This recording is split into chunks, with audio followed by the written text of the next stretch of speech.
Unit का फैसला Samajwadi party ने लिया कि घरेलू बिजली का बिल 300 यूनिट माफ होगा और किसानों की सिंचाई माफ होगी। नए साल में भारतीय जनता पार्टी को सबसे ज्यादा करंट लगा। मैं उनके भाषण सुन रहा था और उनके भाषणों में ये कहा जा रहा है कि आखिरकार बिजली कहां से आएगी। भारतीय जनता पार्टी के ना समझ बाबा मुख्यमंत्री जी, अनुपयोगी मुख्यमंत्री जी, अगर उन्होंने ठीक से काम किया होता तो आज उत्तर प्रदेश में बड़े पैमाने पर बिजली होती। हमारे उत्तर प्रदेश की गरीब जनता को, किसानों को, उद्योगपतियों को, व्यापारियों को और आम लोगों को इतना बिजली का बिल नहीं देना पड़ता जितना आज बिजली का बिल देना पड़ता। मुझे याद है जिस समय नेताजी उत्तर प्रदेश के मुख्यमंत्री थे, कुछ लोगों ने बिजली का कारखाना न लगे उसके लिए बड़े पैमाने पर आंदोलन किया। लेकिन मुझे खुशी इस बात की कि शाहजहांपुर में रोजा का प्लांट बिजली का लग करके तैयार हो गया। तो नेताजी का समय था। इसी तरह झांसी में जो बिजली का कारखाना लगा हुआ है, अगर उस समय समाजवादी सरकार में वो फैसले न लिए हो गए होते तो शायद पारिशा का पावर प्लांट भी नहीं लग पाता जिसका उद्घाटन बाद में हुआ। इसी तरह लैंको का एक पावर प्लांट जो सोनभद्र में लगा, अनपारा डी जो समाजवादी सरकार में पिछली बार स्वीकृत हुआ, एमओयू कर करके पुरानी सरकार चली गई। लेकिन उसके बाद जो काम होना था, सिंचाई का विभाग से पानी पहुंचना प्लांट तक, प्लांट को जमीन पूरी उपलब्ध कराना और प्लांट की वाकई उसके अलावा जो स्वीकृतियां प्रदान होती हैं उनको अगर किसी ने दिया तो समाजवादी पार्टी ने, और उसका उद्घाटन भी अगर किसी ने किया था तो नेताजी ने किया था। 3x660 super critical thermal plant जो ललितपुर में बनकर तैयार हो गया है। उसके बाद एटा में 3x660 super critical thermal plant जो जवाहरपुर योजना के अंतर्गत लग रहा है। हमारे अनुपयोगी मुख्यमंत्री अगर ध्यान देते तो बिजली का कारखाना जल्दी बनकर के तैयार हो जाता। हरिद्वार में 660 सुपर क्रिटिकल थर्मल प्लांट लग रहा है। पंखी में सुपर क्रिटिकल थर्मल प्लांट लग रहा है 660। निवेली लिग्नाइट का उसमें कांग्रेस की सरकार थी, जायसवाल जी भी उसके बिजली मंत्री थे, उन्होंने और मैंने मिलकर के शिलान्यास किया था और वो भी अभी कारखाना बनकर के नहीं तैयार हुआ है। अगर वो बिजली का कारखाना बनकर के तैयार हो जाता तो आज उत्तर प्रदेश के पास बिजली पर्याप्त होती। वो बनकर के अभी तक पूरा नहीं हो पाया है। इसी तरह सोलर प्लांट के लेकर के सोलर में बिजली को बढ़ाने का काम भी समाजवादी सरकार में हुआ। मुझे याद है जिस समय फ्रांस के स्टेट हेड उद्घाटन कर रहे थे, वो अगर योजना किसी के समय की थी सोलर प्लांट की, सोलर पावर प्लांट की, तो वो समाजवादी सरकार की थी जो मिर्जापुर में स्वीकृत होकर के प्लांट चालू हुआ था। उत्तर प्रदेश में बड़े पैमाने पे, चाहे वो ललितपुर रहा हो, महोबा रहा हो, झांसी रहा हो, जालौन रहा हो या मैनपुरी रहा हो, सोलर पावर प्लांट अगर किसी सरकार में ज्यादा लगे हैं तो समाजवादी सरकार में उन सोलर प्लांटों को लगाने का काम हुआ है। हमारे बगल में बैठे हैं माजी जी, ये उस समय हमारे सरकार में हमारे साथ थे, विधायक थे और मंत्री थे। इनकी विधानसभा में टांडा में जो एनटीपीसी का पावर प्लांट लगना था, जगह उपलब्ध नहीं हो पा रही थी, जमीन उपलब्ध नहीं हो पा रही थी। एलएनटी के बड़े बड़े अधिकारी आकर के यही निवेदन सरकार से करते थे कि अगर जमीन उपलब्ध हो जाए तो यहाँ पर जल्दी पावर प्लांट लग करके तैयार हो जाएगा। मुझे खुशी है इस बात की कि वहां के किसानों ने हमारा कहना माना, सरकार का कहना माना और पूरी की पूरी जमीन उपलब्ध करा दी। आज उसका परिणाम है कि वहां पर भी बिजली का बड़ा कारखाना लग करके तैयार हो गया और बड़ी कैपेसिटी का बिजली का काम करेगा।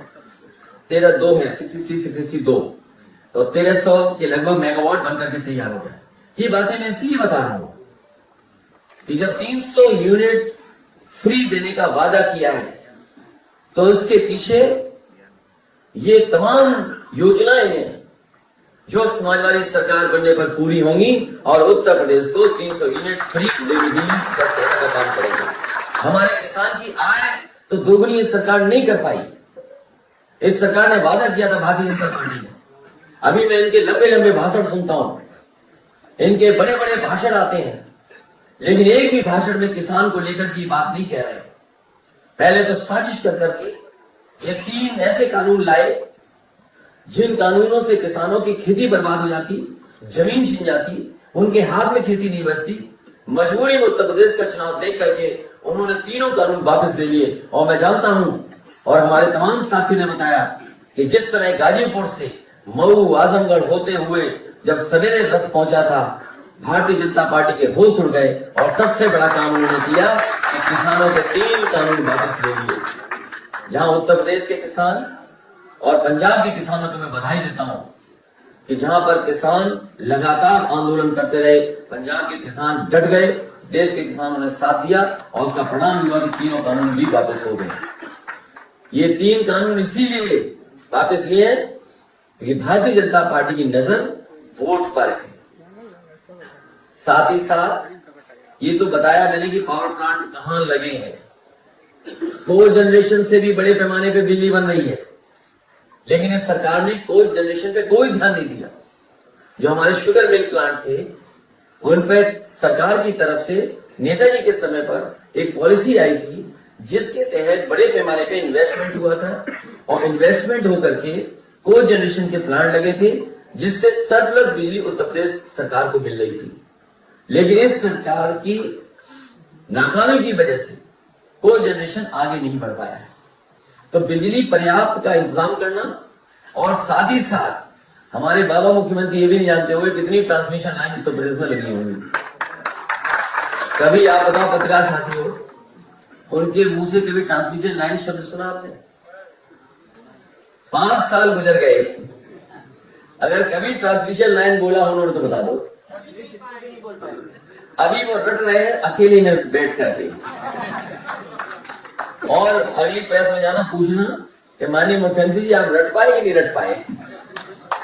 अभी वो अकेले में बैठ करके रट रहे हैं कि 3x63 सुपरक्रिटिकल थर्मल प्लांट कब बोला जाए।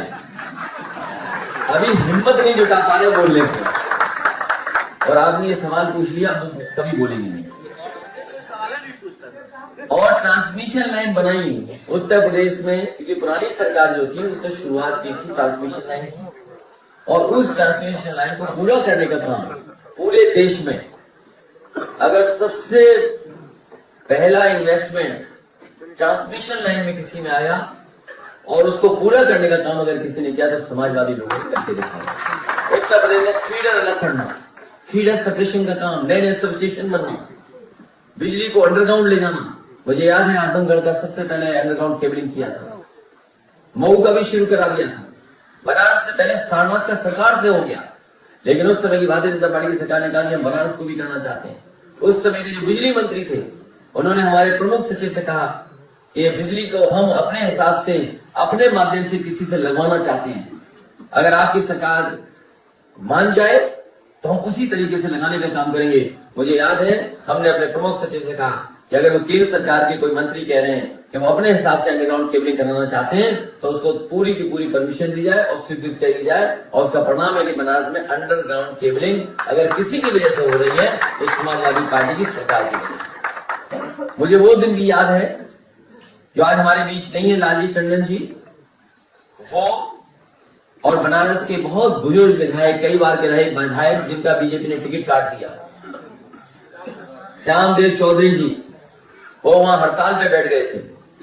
और हड़ताल पे इसलिए बैठ गए थे, वो चाहते थे कि प्रधानमंत्री जी के क्षेत्र में 24 घंटे बिजली हो जाए। कई दिनों जब हड़ताल पे वो बैठे रहे, उस समय के जो जिलाधिकारी थे उन्होंने मुझसे फोन पे कहा कि अगर ये हड़ताल में नहीं बैठे तो हो सकता है इनकी जान चली जाए, इसलिए इनकी मांग आप मान लेंगे तो अच्छा रहेगा। मैंने उसी दिन फैसला लिया और उन्हें बुलाया, अपने यहाँ बैठा करके उनकी भूख हड़ताल छुड़वाई, और उसी दिन बनारस को 24 घंटे बिजली देने का काम अगर किसी सरकार में हुआ था तो वो समाजवादी सरकार थी। अगर मेरा कहना भारतीय जनता पार्टी के लोग नहीं मानते हैं तो उन बुजुर्ग के घर पे जाएं जिन बुजुर्ग की आपने टिकट काटी है, वो कम से कम सच बता देंगे कि हाँ उनकी भूख हड़ताल की वजह से उस समय की समाजवादी सरकार ने बिजली 24 घंटे दे दी थी। भारतीय जनता पार्टी से अच्छा झूठ को नहीं बोल सकता, वो झूठ में कुछ भी बोल सकते हैं।